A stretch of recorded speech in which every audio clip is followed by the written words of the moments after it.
자, 이스라엘 백성들이 가나안 땅에 들어가면 어떤 생활을 해야 되는지를 말씀하고 있습니다. 이 말씀은 먼저 9계명 내 이웃에 대하여 거짓 증거하지 말라로 시작합니다. 또 나중에 10절부터는 4계명 안식에 대한 부분도 이야기합니다. 자, 1절부터 이제 이 9계명에 대한 확대 해석입니다. 그럼 이 말씀을 통해서 성도가 그러면 세상에서 어떤 생활을 해야 되고 특별히 언어 생활 이 부분을 이야기합니다. 9계명은 내 이웃에 대한 거짓 증거하지 말라 이 계명이기 때문에 이 언어 생활에 대한 부분입니다. 1절 말씀을 다 같이 읽겠습니다.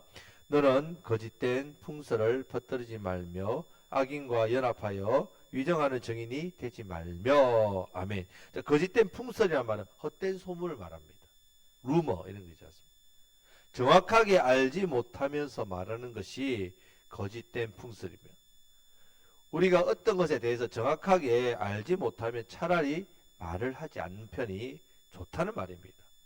이 사람의 형편도 알고 저 사람의 형편도 아는 그런 상황이 아니면 한 사람에 대한 이야기를 듣고 일방적으로 이야기하면 안 된다는 말입니다.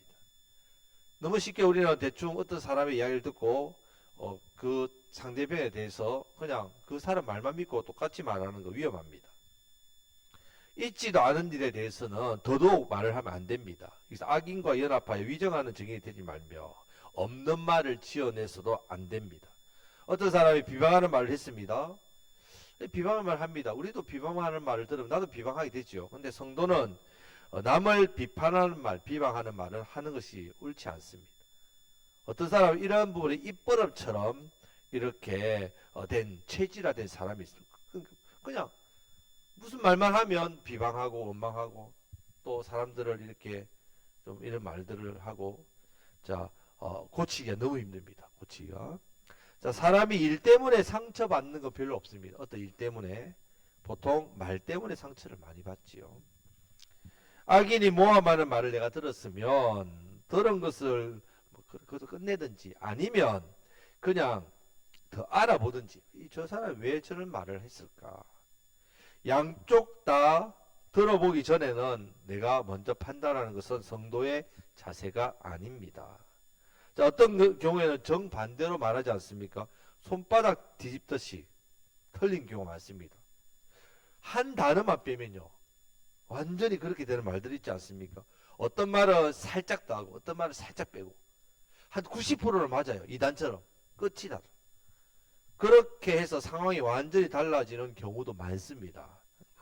모르면 가만히 있든지 가만히 있기 힘들면 그냥 다른 데로 옮기는 게 낫습니다. 우리가 다른 데로 이렇게 그 자리에 있지 말고 떠나는 게 낫고, 만약에 또 그런 말을 들었다면 또 내가 그냥 가만히 참고 있는 게 힘들면 다른 사람한테는 그 말을 또 하면 안 됩니다. 그냥 힘들더라도 내가 그냥 참고 있어야 된다면 다른 사람한테 말을 옮기면 그거 확대되니까. 자, 이 부분을 지금 말씀하고 있습니다. 자, 2절 말씀을 또 다 같이 읽겠습니다. 다수를 따라 악을 행하지 말며 송사의 다수를 따라 부당한 정언을 하지 말며. 자, 우리가 어떤 시대를 우리 사회가 어떤 사회입니까? 민주주의죠. 민주주의는 다수결의 원칙이 많습니다. 모든 의견에 대해서 의견이 여러 의견이 있어 어떻게 결정합니까? 무엇으로? 다수결의 원칙으로 결정한단 말입니다. 자, 문제는 다수라고 해서 다 옳은 것이 아니라는 사실입니다. 다수가 한 사람의 의견을 눌러버리는 경우도 있습니다. 자, 우리가 다수의 원칙이 아니라 우리는 민주주의 사회를 사니까 모든 게 다수결의 원칙이지만 우리는 제일 먼저 이 다수의 의견이 하나님 말씀에 부합한지 아닌지를 우리는 살펴봐야 된다. 세상은 다수결의 원칙을 하지만 우리는 그 다수결을 보면서 저것이 하나님 말씀에 위배되는 거야 이러면 우리는 그것을 거절할 줄 아는 용기가 필요하단 말이에요. 자, 예를 들면요, 민수기 13장 14절 말씀을 보면요 12명의 정탐꾼이 있습니다. 40일 동안 가나안 땅을 정탐했습니다. 다수결을 원칙에 하면 어떻게 됩니까? 10명은 뭐라고 합니까? 성읍이요 하늘까지 닿을 것 같아요. 얼마나 거대하든지 그 성읍에 있는 사람을 보니까 안악자손입니다. 거인입니다. 그에 비해서 우리는 메뚜기와 같으면 10명 그렇게 보고 있습니다. 자, 다수결의 원칙을 하면 그걸 따라야 돼요. 애굽으로 돌아갑시다. 우리 그간 다 죽습니다. 하나님이 우리를 미워하셔가지고 우리를 가나안 땅에 죽이려고 합니다. 10명이 그렇게 악담했다면 백성도 따랐지요. 하지만 여호사 갈렙만큼 뭐라고 이야기합니까? 하나님의 약속의 땅이 맞다. 적과 꿀이 흐르는 땅이 맞다. 우리는 하나님 말씀만 믿으면 언제든지 이길 수 있다. 자, 백성들은 누구의 말을 듣냐? 다수의 말을 따랐단 말이에요. 잘못되었죠. 자, 성도는 하나님 말씀으로 판단하고 신앙의 양심으로 보아야만 합니다. 자, 그렇게 결정하시길 축복합니다. 자, 3절 말씀을 다 같이 읽겠습니다. 가난한 자의 송사라고 해서 편벽되이 두둔하지 말지니라. 아멘. 자, 성격으로 보면 이 가난한 자라고 무조건 편드는 사람이 있어요.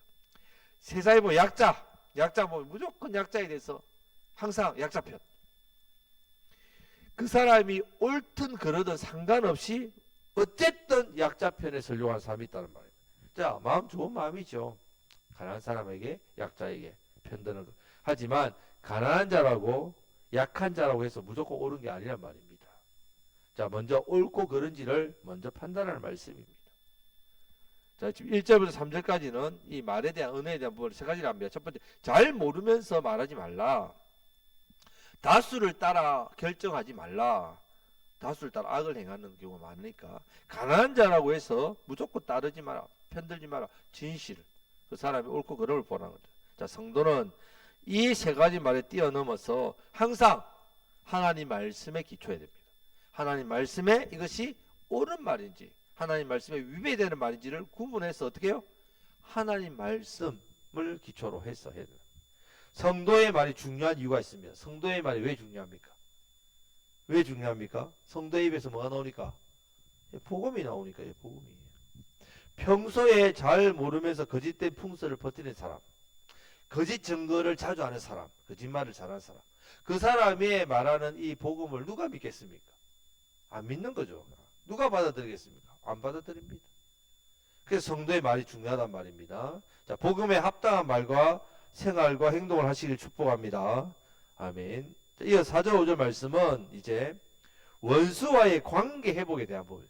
여러분, 우리가 원수가 있지 않습니까? 그럼 평생 원수 안 된단 말이에요. 왜? 그 왼수가 우리에게 왼수질 하는 것도 하나님께서 허락하셨단 말이에요. 왜? 이 왼수가 회개해서 우리 주님께 돌아오게 하기 위해서. 그러면 우리가 이 원수와의 관계를 그냥 평생 원수로 가면 안 된단 말이에요. 회복을 해야 되는데 그 회복하는 부분에 대한 말씀이 나옵니다. 자, 4절 5절을 다 같이 읽겠습니다. 내가 만일 내 원수의 길을 잃은 소나 나귀를 보거든 반드시 그 사람에게로 돌리지며 내가 만일 너를 미워하는 자의 나귀가 짐을 싣고 엎드러짐을 보거든 그것을 버려두고 고치 말고 그것을 도와 그 짐을 부릴지니라. 아멘. 길을 가다 보니까 소나 나귀가 길을 잃은 것 같아 보니까. 그런데 딱 보니까 내 원수 평소 원수시하는 소와 나귀입니다. 어떻게 해야 됩니까 우리는? 못 보쳐 지나가야 되죠. 꼴 좋다. 내한테 원수시하더니 하나님께서 딱 이렇게 물질에 이렇게 피해를 주네. 모르는 척하고 지나가면 안 된단 말이야. 반드시 어떻게 하라고요? 네, 집으로 인도하여 데려다 주라. 원수가 우리 나귀 소 어디서 발견해서 내가 그냥 시장 가다 보니까 딱 당신 소 나귀 같아서 내가 데려왔다니. 그러면요 얼마나 부끄럽겠습니까 원수가. 고맙다고. 너무 고맙다고. 이렇게 한단 말이죠. 또 원수가 나귀의 짐을 싣고 가다가 이 나귀가 주저앉아 넘어졌습니다. 그럼 짐이 어떻게 됩니까? 딱 흩어지죠. 그럼 이 짐을 이 사람이 또 사람이 다 옮겨야 되니까 힘들잖아요. 그때 지나가다가 꼴 좋다. 내한테 원수짓 하다가 봐라 벌 받잖아. 그렇게 하면 안 되고 어떻게 해요? 가서 도와주란 말이에요. 왜냐하면 시편 32편 6절 말씀 보면요. 이로 말미암아 모든 경건한 자는 주를 만날 기회를 얻어서 주께 기도할지라 진실로 홍수가 범람할지라도 그에게 미치지 못하리이다. 이로 말미암아 우리가 이 원수에게 선을 베풀 때 주님을 만날 기회를 얻는다. 이로 말미암아 홍수가 범람해도 나에게는 미치지 못하게 주님께서 내가 원수에게 선을 베풀면 주님이 내 어려운 홍수와 같은 범람한 일도 어떻게 해요? 막아주시는 복이 있다는 거예요. 그리고 이 일이 원수와 화목이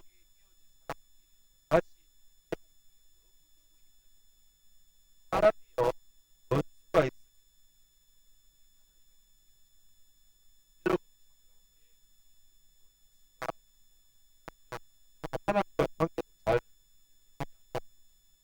은혜를 잘 받지 못하는 사람의 공통점 중에 하나가 원수가 많습니다. 주변에.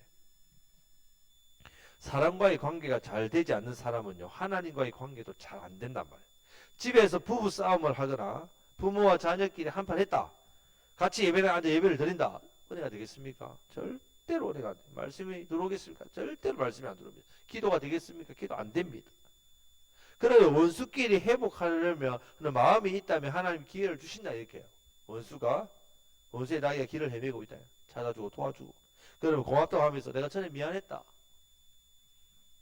이런 기회를 얻어서 서로 화목하도록 하나님께서 무슨 기회를 준다고요? 은혜의 기회를 주신단 말이에요. 자, 이것을 성도가 깨달아야 됩니다. 원수가 어려움을 당하면 하나님께서 내게 저 원수와의 관계를 회복하기 위한 은혜를 기회를 지금 주신 것이라는 것을 깨달아야 된단 말이에요. 원수가 어려움을 당할 때 꼴 좋다. 정말 막 속이 시원하다. 이런 자세로 성도가 대하면 안 된다는 말입니다. 원수와 관계 회복. 그럼 원수에게 복음이 들어간다. 여러분들 주변에 있는 원수 외면하지 마시고 그들이 어려움을 처했을 때 은혜를 주신 기회인 줄 알고 그 원수에게 선을 베푸시고 선으로 악을 이기시기를 축복합니다. 자, 6절 말씀 집에 있는 사람 생각하면 안 됩니다. 지금 이야기할 때. 자, 6절 말씀을 다 같이 읽겠습니다. 너는 가난한 자의 송사라고 정의를 굽게 하지 말며. 아멘. 자, 돈이 없는 가난한 자에게 재판이 들어옵니다. 판사 알죠? 그러면 이 사람은 내가 재판해 줘봤자 돈이 안 되니까 그럼 외면을 하지. 그럼 안 된단 말이야. 자, 지금 가난한 자가 대표가 9절 말씀에 나오는 이방인이고 나그네입니다. 자, 그 당시에도 이방인 근로자가 있었습니다. 자, 우리나라에도 지금 보면 뭐 동남아에서 이전에 우리가 갔죠. 독일 간호사, 광부들 그래 가지 않았습니까? 지금은 이제 역으로 동남아 사람 오면 그 사람들 오면 시골에 농사 짓고 막노동하고 힘든 일 하지 않습니까? 자, 그런 사람들이 얼마나 어려움을 당하겠습니까? 당연히 어려움 당하니까 억울한 일도 많이 당하죠. 그러면 이 억울함을 어떻게 합니까? 송사하는데 누가 도와줄 사람 있습니까? 없다는 말입니다. 이 재판이 돈 있는 사람 편, 이스라엘 사람의 편을 들어주는 것이 아니라 뭘로? 공의와 정의로 판결하라는 말씀입니다. 그렇지 않으면 이것도 구계명, 거짓 증거의 계명을 범하는 죄란 말입니다. 자, 7절 말씀을 또 같이 읽겠습니다. 거짓 일을 멀리하며 무죄한 자와 의로운 자를 죽이지 말라. 나는 악인을 어렵다 하지 아니하겠노라. 아멘. 자, 재판을 해보니까요, 이 사람이 죄가 없습니다. 그러면 판사가 재판장이 뭐라고 해야 됩니까? 죄가 없으면 무죄라고 선언을 해야 되겠죠. 당연한 거 아닙니까? 자, 그런데 대표적으로 빌라도 어떻게 합니까? 빌라도 예수님 신문해 보니까 뭐라고 이야기합니까? 빌라도가 내가 해보니까 이 사람은 죄가 없다. 그러면 빌라도가 뭘 해야 됩니까? 재판장이니까 무죄를 선언해야 되는데 죄가 없다라고 해놓고 예수님 어디에 내어준다고요? 십자가 내어줍니다. 그리고 자기는 뭐 한다고요? 손 씻고 있습니다. 여러분, 손을 씻는다고 해서 하나님 저주가 없어지게 아니란 말입니다. 나는 악인을 어렵다 하지 아니하겠노라. 자, 무죄면 무죄선을 하고 유죄면 유죄선을 해야 한다는 말입니다. 자, 우리 성도 재판관이 구계명을 지키는 모습입니다. 여러분들이 사람들에 대할 때 그 사람 보니까 나쁘진 않았는데 이 분위기를 보니까 그 사람들이 저 사람이 안 좋게 하니까 그게 나도 좀 그래서 같이 동조해가지고 그렇네 하면 안 된단 말입니다. 우리 어떻게 해야 됩니까? 저 사람 보니까 나쁜 짓 한 거 아닌 것 같다. 보니까 나쁜 짓 안 했는데 왜 그러느냐 이렇게 해야 된다. 우리는. 그럼 사람들이 우리 보고 또 우리도 같이 뭐 이렇게 할 수 있죠. 그런 외면을 당할 수 있지만 성도는 어떻게 해요? 공의와 정의에 대한 분명한 말을 해야 된다는 말입니다. 자, 7절 끝을 보면 왜 그러냐면 나는 악인을 어렵다 하지 아니하겠노라 이렇게 합니다. 무슨 말인가 하면요. 자, 모든 재판은 지방 법원에서 시작합니다. 그죠? 우리 같으면 뭐 강주에 뭐 이렇게 법원 할 수 있겠죠? 그러면 거기서 1차 마음에 안 든다 항소합니다. 그럼 어디 갑니까? 2차 가죠. 마지막 세 번째 하면 어디로 갑니까? 대법원 간답니다. 대법원 갑니다. 자, 이스라엘의 대법원은 누굴까요? 대법원자가 누구시겠습니까? 하나님이시라. 하나님께서 왕이나 유사들에게 재판을 맡깁니다. 지방 재판이죠. 재판장이 사실과 다르게 했다면 대법원장이신 하나님께서 어떻게 하신다고요? 그 재판장이 잘못을 소환해가지고 재판장 잘못했다고 그렇게 말씀하신다면 잘못된 재판장도 심판하신다는 말씀입니다. 자, 세상 상전에 대해서도 마찬가지입니다. 우리가 상전의 그 권위를 따라야 됩니다. 그러면 상전된 자는 또 어떻게 합니까? 자기보다 상전이 있습니까? 없습니까? 다 있습니다. 나 왕인데 왕 위에 누가 있습니까? 하나님 계시단 말이에요. 모든 권세를 로마서에 보면 12장에 보면 하나님께 주셨다 했습니다. 그래서 우리가 그 권세자의 그 권세에 하나님 주신 것에 따르지요. 하지만 잘못된 권세는 거기에 대해서 말씀대로 더 높으신 권세, 하나님 말씀이 더 높으니까 그 말씀에 순종하는 겁니다. 하지만 권세자는 자기의 왜? 자기 위에 누가 계시니까? 하나님 계시니까. 내 말과 내 삶을 지켜 하나님은 로 바르게 하라. 이런 재판의 공정성을 가장 해치는 것이 있습니다. 뭘까요? 뇌물이죠. 뇌물. 그래서 8절 말씀이 나옵니다. 8절 말씀을 다 같이 읽겠습니다. 너는 뇌물을 받지 말라. 뇌물은 밝은 자의 눈을 어둡게 하고 어두운 자의 말을 굽게 하느니라. 아멘. 밝은 자의 눈을 어둡게 한다. 이 원어로 보면요. 날카롭고 예리하게 심판하는 능력을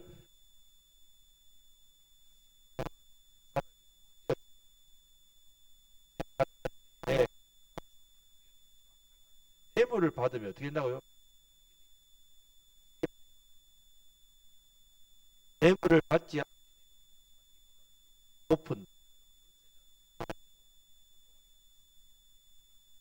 하나님의 사명을 다하게 된다는 애굽 땅에서 나그네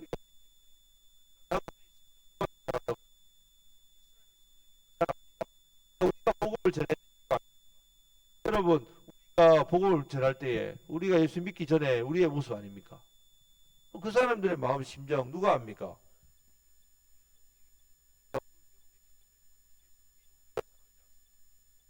하나님께서 우리를 불쌍히 여기셔서 우리의 영혼을 구원하셨듯이 우리도 그 영혼들에 대한 불쌍히 여기는 마음 가지는 것 당연하지요. 근데 왜 못 가집니까? 교만하기 때문에 그렇다. 내가 불쌍히 여김을 받은 것에 대해서 그것을 망각하기 때문에 깨구리 올챙이적 시절 모르는 겁니다. 잊어버립니다. 영혼을 위해서 기도하고 섬기고 복음 전하실 축복합니다. 아멘. 10절부터 12절 말씀 이제 만년분을 같이 읽겠습니다. 너는 엿새 동안은 너의 땅에 파종하여 그 소산을 거두고 일곱째 해에는 갈지 말고 묵혀 두어서 내 백성의 가난한 자들이 먹게 하라. 그 남은 것은 덜짐승이 먹으리라. 내 포도원과 감람원도 그리할지니라.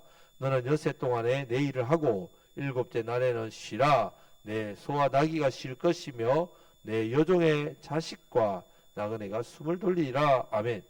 12절 말씀을 보면 안식일에 대한 계명하고 똑같습니다. 또 10절부터 11절은 안식년과 같습니다. 엿새 동안이에요. 6년하고 7년째 안식년이죠. 안식일은 사계명입니다. 엿새 동안은 힘써 내 모든 일을 하고 안식일은 세상을 멈추고 하나님을 알고 하나님을 섬기는 일, 하나님의 시간을 하나님께 드리는 것으로 섬기도록 했단 말이에요. 그런데 일 중독자가 있습니다. 자, 일 중독자는요, 쉬는 것 자체가 죄 같아요. 뭘 하고 있지 않으면 어떻습니까? 꼭 자기가 죄 짓는 것 같다는 거예요. 자, 그런 사람은 자기가 쉬지 않으니까 주변도 어떻게 한다고요? 못 쉬게 합니다. 주인이 쉬어야 종도 쉬죠. 종의 자식도 쉬고 소와 나귀도 쉽니다. 창조를 통해서 주신 참된 안식은 아담의 범죄로 이렇게 잃어버렸지요. 이렇게 타락으로 하나님과 관계가 멀어지면서 이제 사람은 안식일이 부담스러워졌다. 안식일. 하나님과 관계가 가까워지면요, 안식일에 쉬는 것이 좋습니다. 지금 이스라엘 백성들은 안식일이 부담스럽단 말이에요. 하나님 관계가 깨지니까. 안식일도 부담스러운데 10절 11절 말씀에 나오는 안식년은 더 부담스럽습니다. 안식년을 7번 지키면 또 희년이 옵니다. 49년 지나면 50년째 쉬어야 돼요. 그러면 49년째도 쉬어야 되고 50년째도 어떻게 됩니까? 쉬어야 됩니다. 2년 동안 농사를 못 지어요. 그거 여러분 어떻습니까? 엄청 부담스럽지요. 자, 하나님께서 이스라엘에게 이렇게 말씀했는데 이스라엘이 안식년, 희년을 지켰을까요? 안 지켰을까요? 역사적으로 단 한 번도 지키지 않았습니다. 가나다에 들어와서 하나님께서 그래서 강제적으로 쉬게 했단 말이에요. 역대하 36장 20절 21절 말씀 보면요, 이렇게 말씀합니다. 칼에서 살아남은 자를 그가 바벨론으로 사로잡아 가매 무리가 거기서 갈대의 왕과 그의 자손의 노예가 되어 바사국이 통치할 때까지 이르니라. 이에 토지가 황폐하여 땅이 안식년을 누린같이 안식하여 70년을 지냈으니 여호와께서 예레미야 입으로 하신 말씀이 이루어졌더라. 그러면 하나님께서 왜 70년을 포로되게 하셨는가? 70년이라는 세월이 토지가 안식했단 말이에요. 자, 사울 왕부터 남유다 왕 마지막 시드기야 왕까지 그 역사가 464년입니다. 거의 470년, 490년. 자, 안식년을 지키지 못한 횟수와 포로 기간이 거의 비슷합니다. 안식년을 하나님께 어떻게 하셨다고? 다 돌려받으셨다. 말씀대로 순종해야 됩니다. 하나님께 드릴 것을 드리지 않으면요, 내 것 될 것 같습니까? 절대로 그렇지 않습니다. 결국 하나님께서 다 잃게 만드신다. 이스라엘이 나라가 시작되고부터 끝까지 안식년 안 지키니까 7년, 1년, 희년 안 지키니까 2년, 3년. 그렇게 통계를 대충 내면 464년을 계산해 보면요, 70번이 나온단 말이에요. 하나님께서 정확하게 그것을 가져가신단 말이에요. 여러분, 하나님께서 이스라엘 백성에게 시민법을 주셨습니다. 사회법과 도덕법도 주셨습니다. 주실 때 그냥 주신 게 아닙니다. 그냥 법이라도 있어야 나라가, 법이 있어야 나라가 세워지지, 그래 주신 게 아니란 말입니다. 하나님 백성답게 유익되게 하시려고, 복되게 하시려고 주셨단 말이에요. 그런데 어떻습니까? 눈앞에 있는 이익, 그것만 따라가기 때문에 율법을 어떻게 해요? 무시하고 버린다. 자, 성도의 어느 생활, 원수관계에 기회 주었을 때에 화목해야 합니다. 재판할 때에 사람이 높고 낮으면 의식하지 말고 뇌물받지 말아야 됩니다. 가난한 자라고 무조건 봐주면 안 되고 공의대로 재판. 이 모든 게 기초가 뭐라고요? 하나님 말씀.